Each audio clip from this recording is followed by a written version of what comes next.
팔면에 있습니다. 다 찾으신 줄 알고 봉독하겠습니다.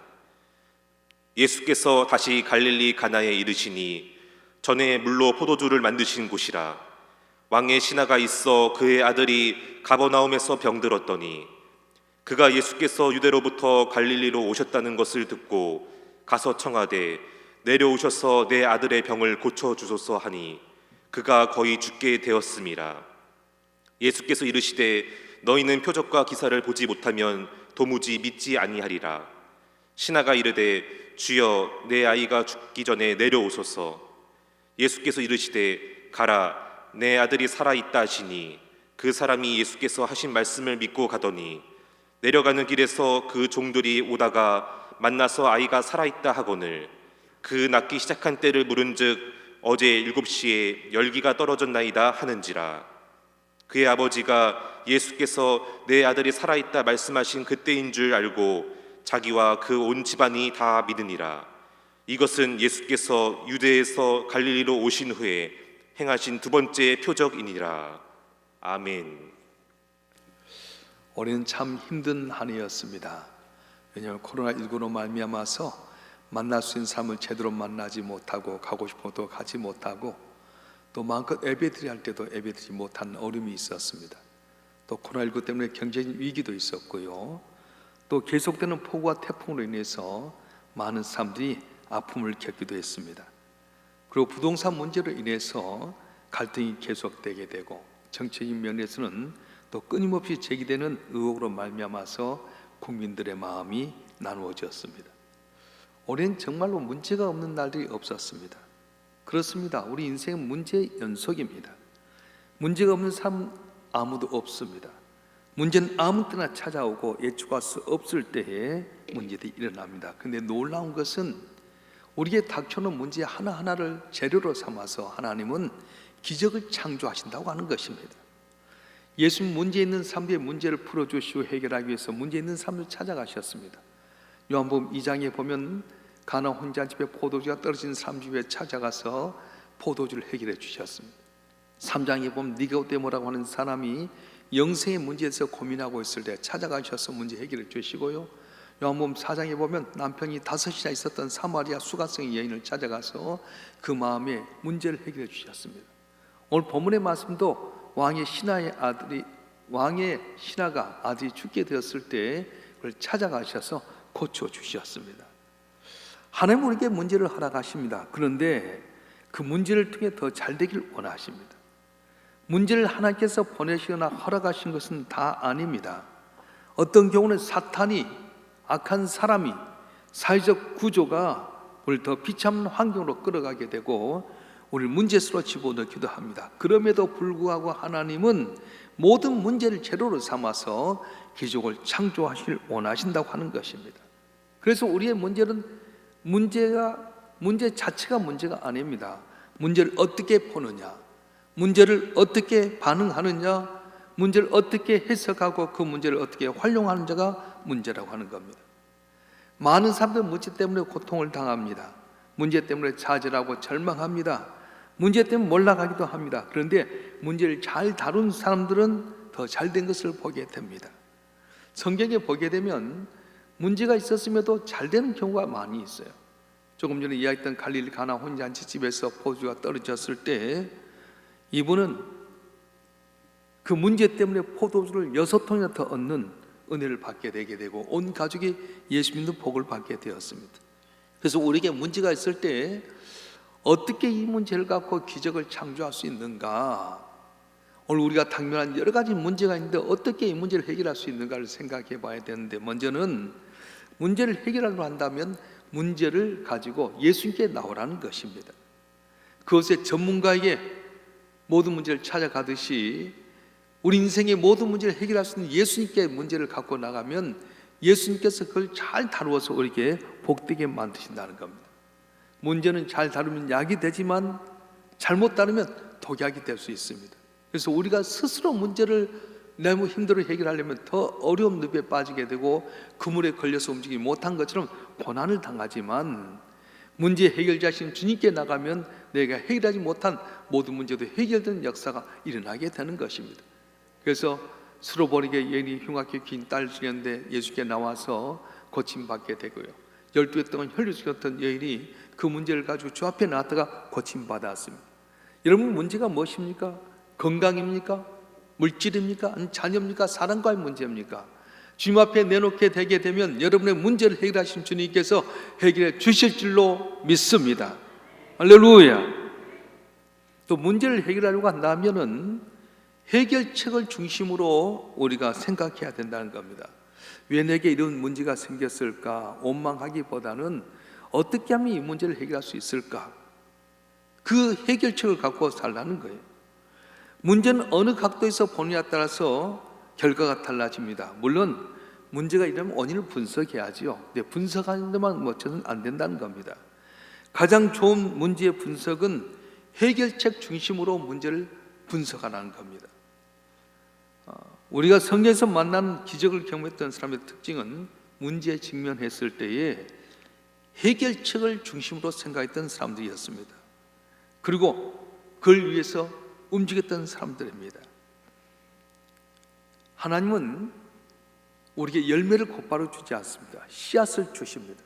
그래서 그 씨앗이라고 하는 걸 가지고 잘 가꾸게 되면 열매가 맺어지게 되는데, 하나님께 조심스럽게 우리에게 문제라고 하는 씨앗을 던져줄 때가 있어요. 그럴 때 그 문제의 씨앗을 내가 조심스럽게 잘 다루고 해결하면 수많은 열매를 맺게 된다고 말씀합니다. 오늘 본문 요한복음 4장에 보게 되면 아들이 병들어서 죽게 되었을 때에 왕의 신하가 그 문제를 가지고 주님 앞에 나왔어요. 물질로도 권력으로도 힘으로도 해결할 수 없는 문제를 만났을 때에 그는 이걸 갖고 어떻게 했냐? 주님 앞에 나와서 문제를 해결받게 됐다고 하는 겁니다. 그래서 하나님의 기적은 언제 일어나면은 절망의 절정에서 일어나게 된다는 거예요. 오늘 왕의 신하가 언제 주님께 찾아옵니까? 절망의 절정에 찾아왔습니다. 요한복음 4장 47절 말씀 우리 한번 읽어보겠습니다. 요한복음 4장 47절 시작. 그가 예수께서 유대로부터 갈릴리로 오셨다는 것을 듣고 가서 청하여 내려오셔서 내 아들의 병을 고쳐주소서 하니 그가 거의 죽게 되었습니다. 기적의 때는 언제냐면 절망의 절정, 이 아들이 거의 죽게 되었을 때 이 왕의 신하가 예수께 나와서 고침받았습니다. 아들이 죽게 된 것을 안타까움이 외치는 왕의 신하의 외침을 한번 들어보십시다. 49절을 보면은 신하가 이르되 주여 내 아이가 죽기 전에 내려오소서.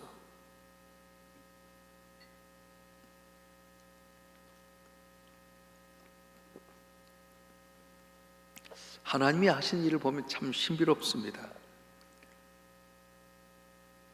마지막 절정까지 기다리신다는 거예요. 빨리 좀 주시면 좋을 텐데 마지막까지 기다렸다가 어떻게 하는 걸 보신다는 거예요.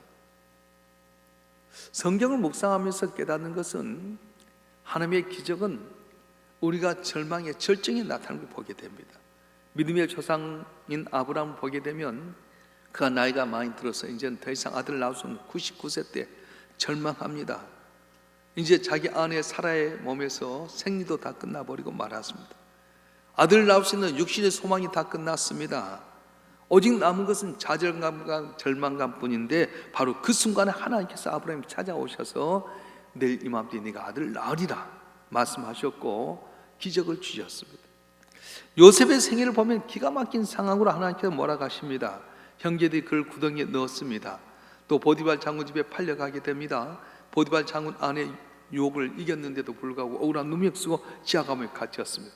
감옥에서 2년이나 썩혀 있다가 이제는 소망도 없고 꿈도 없고 이제 끝났다고 생각하는 그 순간에 바로 주님께서 요셉을 역사의 무대에 올려주신 거예요.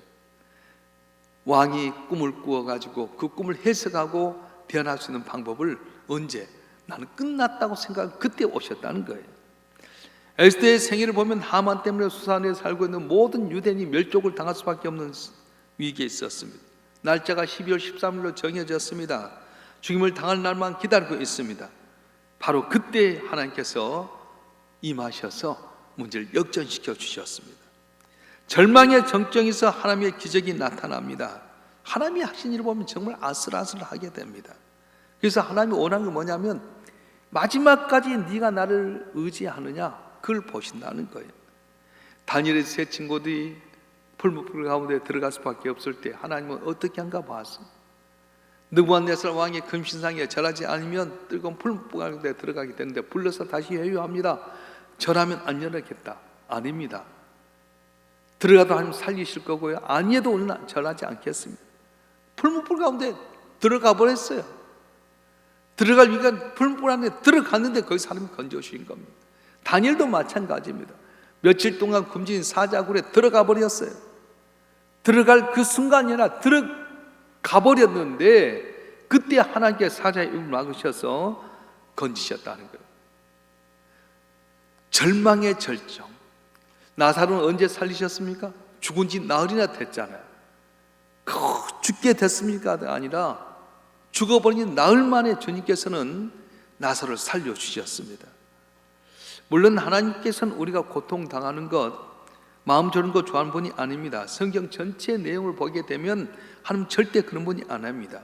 우리가 고통당할 때에 또한 우리가 어려움 당할 때 같이 마음 아파하시고 안타까워하신 분입니다. 그럼에도 불구하고 하나님이 보시고 원하는 것은 그 순간에도 신뢰하는가를 보는 거예요. 네가 정말로 나를 신뢰하느냐 그 믿음을 보신다는 것입니다. 그래서 하나님은 그 마음속에 겨자씨만한 믿음이 있으면 그걸 통해 역사하신 겁니다. 하나님을 기뻐하는 게 뭡니까? 믿음이라는 거예요. 절망의 절정에서 하나님 마음을 움직인 것은 바로 믿음입니다. 왕의 신하가 예수님의 기적을 체험한 것은 믿음 때문이었는데 예수님께서 그 믿음을 보고 기적을 베푸셨어요. 근데 처음부터 큰 믿음이었냐? 아니었습니다. 아주 작은 겨자씨 같은 믿음이었어요. 우리 46절부터 47절까지 말씀 한번 읽어볼까요? 요한복음 4장 46절 47절 말씀 시작. 예수께서 다시 갈릴리 가나 이르시니 전에 물로 포도주를 만드신 곳이라. 왕의 신하가 있어 그의 아들이 가버나움에서 병들었더니 그가 예수께서 유대로부터 갈릴리로 오셨다는 것을 듣고 가서 청하되 내려오셔서 내 아들의 병을 고쳐서 하니 그가 거기 죽게 되었습니다. 아멘. 왕의 신하가 예수님이 갈릴리 가나에 이르렀을 때에 찾아온 이유가 있었어요. 그건 뭐냐? 가나 혼자 한 집에 물이 변해 포도주가 됐다는 소문을 들었습니다. 물이 변해 포도주 되게 하신 하나님이라고 한다면 내 아들의 병도 고칠 수 있을 거다. 소문을 듣고 왔던 그 대단한 믿음이 아니었어요. 소문을 들었을 뿐인데 아주 작은 겨자씨, 우리 아들 살 수 있다는 기대를 갖고 왔던 이 왕의 신하의 믿음은 아주 적은데 이걸 통해 하나님께서 기적을 베푸신다는 겁니다. 우리는 우리 믿음이 어디서 오는 걸 알아야 됩니다. 그건 어디서 옵니까? 들으면서 오는 거예요. 여러분이 교회 나와야 될 이유가 뭐냐면은 교회 나오면 뭘 듣냐면은 세상의 지식, 세상의 뭐 대단한 것, 인문학 그런 것 듣는 것 아니에요. 예수님의 말씀을 듣는 거예요. 예수님이 어떻게 기적을 나타내셨고 예수님이 누구이신지 전능하신 하나님의 아들로 어떻게 하셨는지 우리 위해서 십자가에 못 박혀 죽기까지 희생하셨지만 3일 만에 살아나셔서 승천하시고 오늘 또 보혜사 성령을 통해 우리 가운데 역사하신 것을 우리가 듣는 거예요. 할렐루야. 로마서 10장 17절에 보게 되면 그러면 믿음은 들음에서 나며 들음은 그리스도의 말씀으로 말미암느니라 말씀하셨어요. 다 같이 한번 읽어볼까요? 로마서 10장 17절 말씀 따라서 그러므로 믿음은 들음에서 나며 들음은 그리스도의 믿음으로 말씀으로 말미암느니라. 믿음은 들음에서 났는데 이 들음 뭘 듣냐면 그리스도의 말씀을 들으면 낳는다는 거예요. 아무리 씨앗이 좋아도 땅이 좋지 않으면 자랄 수가 없습니다. 믿음은 무엇입니까? 씨앗과 같습니다. 그런데 좋은 토양을 만날 때 씨앗이 자라게 되는 것처럼 좋은 토양이란 뭐냐? 예수 말씀을 들을 수 있는 그런 마음, 옥토 같은 마음이 바로 좋은 마음이라는 거예요. 왕의 신하가 처음 가졌던 믿음은 큰 믿음이 아니었습니다. 예수 믿긴 믿었지만은 그 믿음은 아주 작은 믿음이었습니다. 그런데 겨자씨만한 이 작은 믿음이 그 아들을 살리는 원동력이 되고 큰 믿음으로 성장이 되었다는 겁니다.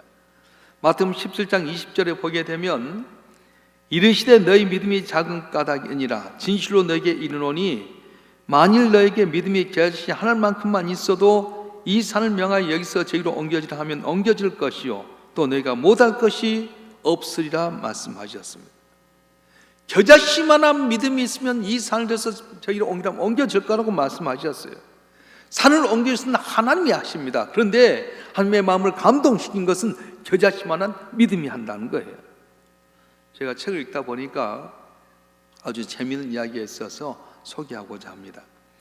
그레이트 스모키라고 하는 작은 산 기슭이 있는데 그 산 기슭에 성도들이 모여서 교회를 지었어요. 예배당을 짓고 나서 이제 일주일 후에 우리가 예배당 입당하겠습니다. 다 광고를 했는데 문제는 뭐냐면은 건축기사가 다가왔어요. 목사님, 교회 지은 거에 비해서 주차장이 너무 적습니다. 지금 있는 주차장 2배로 키워야 됩니다. 그런데 어떻게 합니까? 자기들이 가지고 있는 땅을 갖고 다 교회를 지었지 주차장을 아무리 생각해봐도 주차장을 만들 수가 없어요. 주차장 확보하지 않으면 입당하지 못합니다. 교회 입당은 일주일밖에 없는데 어떻게 합니까? 뒤에 산이 있긴 있지만 그 산을 어떻게 옮깁니까? 근데 이 담대한 목사님이 산을 옮길 만한 믿음이 있는 사람도 모이십시오 그렇게 광고를 했어요. 교인이 300명 모이는 교회였는데 그 다음날 광고에서 모이라고 하니까 24명이 모였습니다. 얼마나 허탄하겠어요. 300명의 교인 가운데 입당을 앞에 두고 일주일밖에 안 남은 이곳에 산을 옮길 만한 믿음이 있는 사람 나오라고. 그래서 목사님 300명이 나와서 삽 들고 산을 깨가지고 주차장을 넓히려고 했는 계획인데 24명밖에 안 나왔어요. 근데도 목사님 우리 기도하십시다. 그러고 나서 교회에서 같이 기도하는데 1시간, 2시간, 3시간 기도했어요. 저녁 7시에 모여서 기도했는데 10시까지 기도하는 가운데 목사님이 여러분 됐습니다. 이제 하나님께서 역사하실 겁니다. 돌아가십시오 그런 거예요.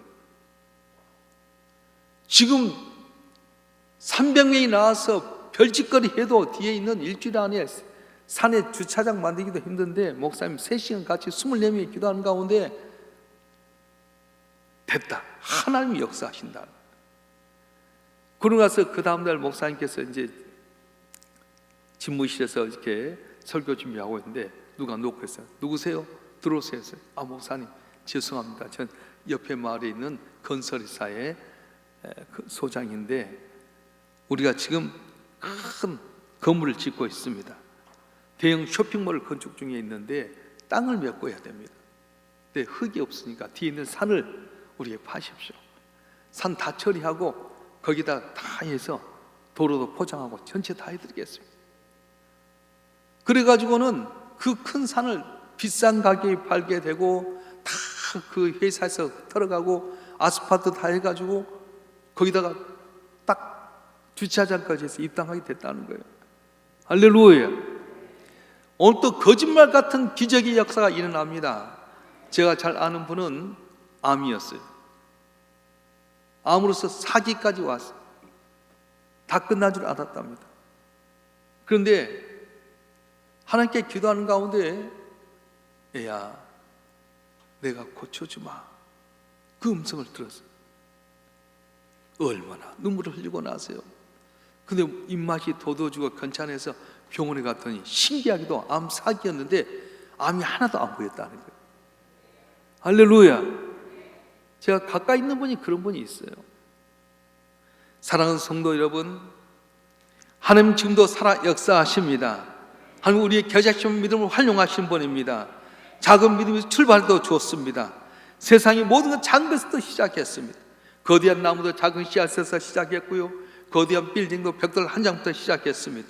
큰 교도 한 사람의 작은 생각에서 시작이 되었습니다. 여러분 안에 겨자씨만 믿음이 있다면 그걸 활용하실 줄을 축원합니다. 축원합니다.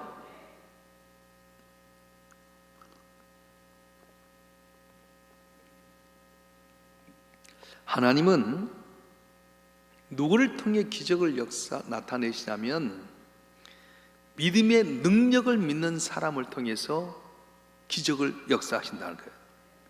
하나님의 가장 기뻐하신 믿음은 말씀을 통해서, 다시 말하면 말씀의 능력을 통해서 이루시겠다는 사람을 통해 역사하신다는 겁니다. 유대인들의 문제는 뭐냐면 표적을 찾는 거였습니다. 그는 표적을 봐야만 믿습니다. 그래서 예수님께서 그들에게 뭐라고 말씀합니까? 요한복음 4장 48절에 보면 너는 표적과 기사를 보지 못하면 도무지 믿지 아니하리라 하면서 유대인들과 이 왕의 신화를 꾸중을 했어요. 사람들은 그때나 지금이나 표적 보기를 좋아합니다. 보이지 않는 하나님 믿기보다는 보이는 어떤 표적을 원합니다. 그래서 사람들은 우상의 노예가 되어버립니다.